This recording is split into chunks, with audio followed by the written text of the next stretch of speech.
Bonjour à tous. La France dispose d'un vaste empire colonial. J'ai l'honneur de vous présenter cette affiche intitulée Journée de l'armée d'Afrique de Lucien Jonas, datant de 1917. Le journaliste réunionnais Erwan Ponnet rappelle que dans les bataillons coloniaux et européens, les premiers réunionnais arrivent sur le front en 1915. Dès avril 1915, leur comportement est exemplaire. Ces soldats quittaient pourtant leur terre natale pour la première fois, pour joindre ce que l'on appelait à l'époque la mère patrie. Le docteur Louis Ozou est mobilisé à La Réunion, puis à Madagascar, de 1914 à 1915. Il repart le 10 juin 1915 en France métropolitaine. Il écrit une lettre le 19 août 1915 à un certain Monsieur P. Les soldats réunionnais étaient confrontés pour la première fois au froid et à des conditions de vie totalement différentes, comme le montre la suite de sa lettre.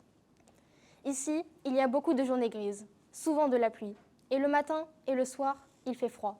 Qu'est-ce que ce sera en hiver ? Car on se prépare à une campagne d'hiver et sans rechigner.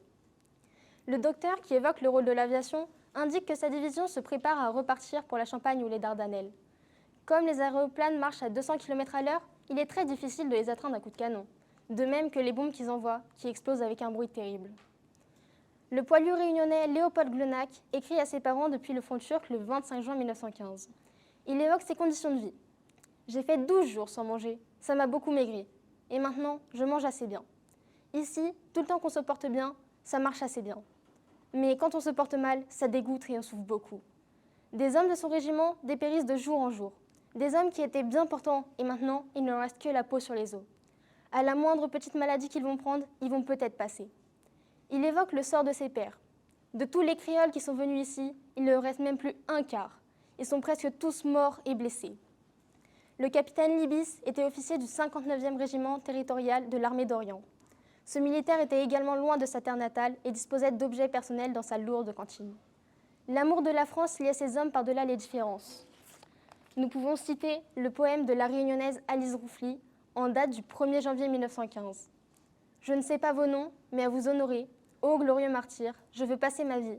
Si du ciel en ce jour, vous me voyez pleurer, c'est que je vous envie. » Je tiens à vous présenter, Madame, Messieurs les membres du jury, un article de l'historien réunionnais Prosper Ève, intitulé « La Première Guerre mondiale vue par les poilus réunionnais », extrait de la revue Histoire française d'outre-mer. Selon Hubert Gerbeau, Prosper Ève nous présente aussi l'épopée en son envers, une île démunie qui répond à l'appel lancé à 10 000 km par la métropole et des créoles qui, dans leur détresse, leur mutilation et leur mort, ont souvent éprouvé l'insoutenable horreur, la cruelle stupidité de la guerre. Merci.